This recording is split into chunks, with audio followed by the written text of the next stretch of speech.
बैतुल खुला का दरवाजा खुला छोड़ देने के नुकसानात। ये मालूमात आपकी और आपके खानदान की सलामती से मुतल्लिक है, लिहाजा इसे गौर से सुने और अगर मुनासिब समझे तो शेयर जरूर करें। जहन में दिए ये चंद काम कर लीजिए, आपके जिस्म की मनफी तवानाई का खात्मा होगा इंशाल्लाह और आपके शैतान कमजोर पड़ जाएंगे।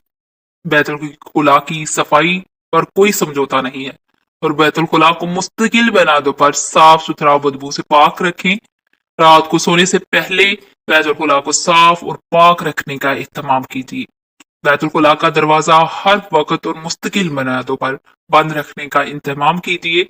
बैतुल खुला में कपड़े उतार कर लटका ना रखने रहने दीजिए। महज एक रात लटके हुए कपड़ों में जितनी मनफी तवानाई बढ़ जाती है, इसका खात्मा तकरीबन नामुमकिन है। या फिर कम अज कम 72 घंटों के लिए धूप में लटकाया छोड़ दें तो कुछ खलासी मुमकिन है। मैले उतरे हुए कपड़ों को हमेशा बैतुल खुला से बाहर किसी टोकरी में रखने का इहतमाम कीजिए। बैतुल खुला में कभी भी अतरात या परफ्यूम वगैरह, खुशबू वगैरह का इस्तेमाल ना कीजिए। बैतुल खुला में जाकर रोते हुए हर नौजवान लड़का या लड़की को नसीहत है कि आइंदा कभी भी और किसी भी हाल में बैतुल खुला में खड़े होकर ऐसी हरकत या गुफ्तगू ना करना।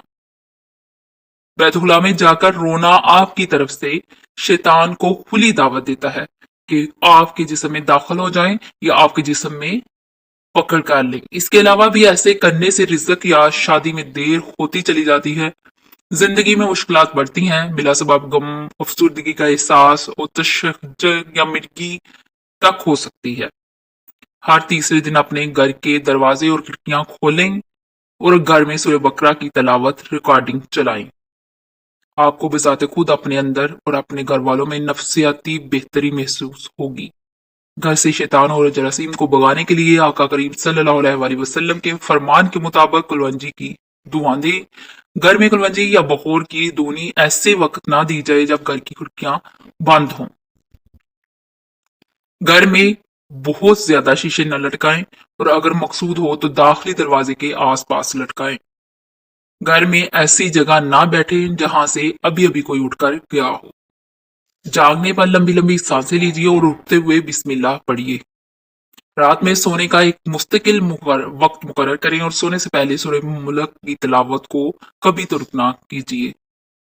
मुबारक हो इनको जिन्होंने इस सूरह को सोने से पहले पढ़ने का सवाब का हासिल किया है। ये कुरान के लिए अजाब कब्र से निजात दिलाती है। नमाज के बाद आयतल कुर्सी की तिलावत से आप और जन्नत के दरमियान में सिर्फ मौत का हायल होना बाकी रहता है। आपको जिन लोगों से प्यार है उन्हें ये पैगाम शेयर की तरफ तवज्जो दिलाने वाला, नेकी करने वाला जैसा अजर पाता है।